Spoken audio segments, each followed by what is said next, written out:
for joining us. In fact, staying with that story, the Department of Heavy Industries has told Parliament that models of two companies, Hero Electric and Okinawa, have been suspended from the subsidy scheme after receiving reports from testing agencies. The government has said that processing of pending claims for these two companies has been stopped till they show compliance with the guidelines.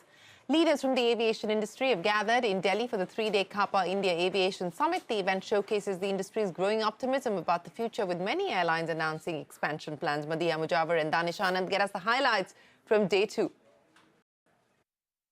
It was day two of the three-day CAPA India Aviation Summit here in Delhi. Aviation Secretary Rajiv Bansal was the first speaker at today's event.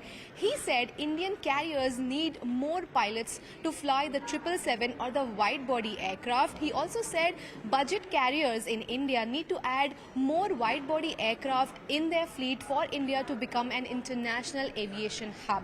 CNBC-TV18 also caught up with international airlines attending today's event. Sir Tim Clark, the president of Emirates, and Bilal Ekşe, the CEO of Turkish Airlines, both said India needs to revisit the bilateral air service agreement with their countries and needs to allow more seats to these carriers. But they said the Indian government is currently very reluctant to do so.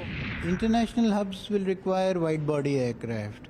And as of now, Air India and Vistara are the only two airlines which have wide-body aircraft. That's why we are encouraging the smaller carrier, not the other carriers who have narrow-body aircraft, to go in for wide-body.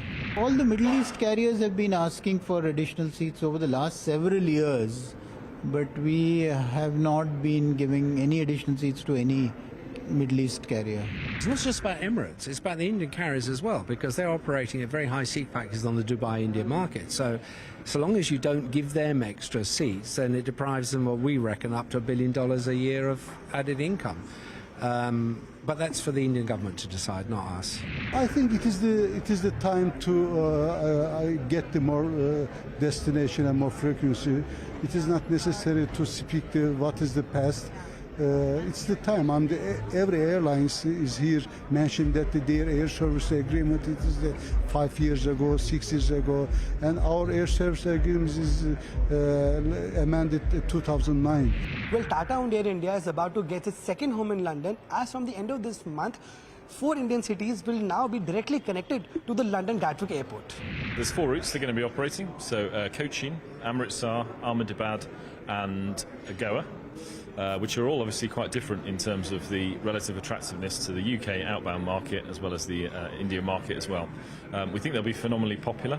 We're not surprised that they've chosen to operate them from Gatwick, and we've been really pleased to work with the Air India team.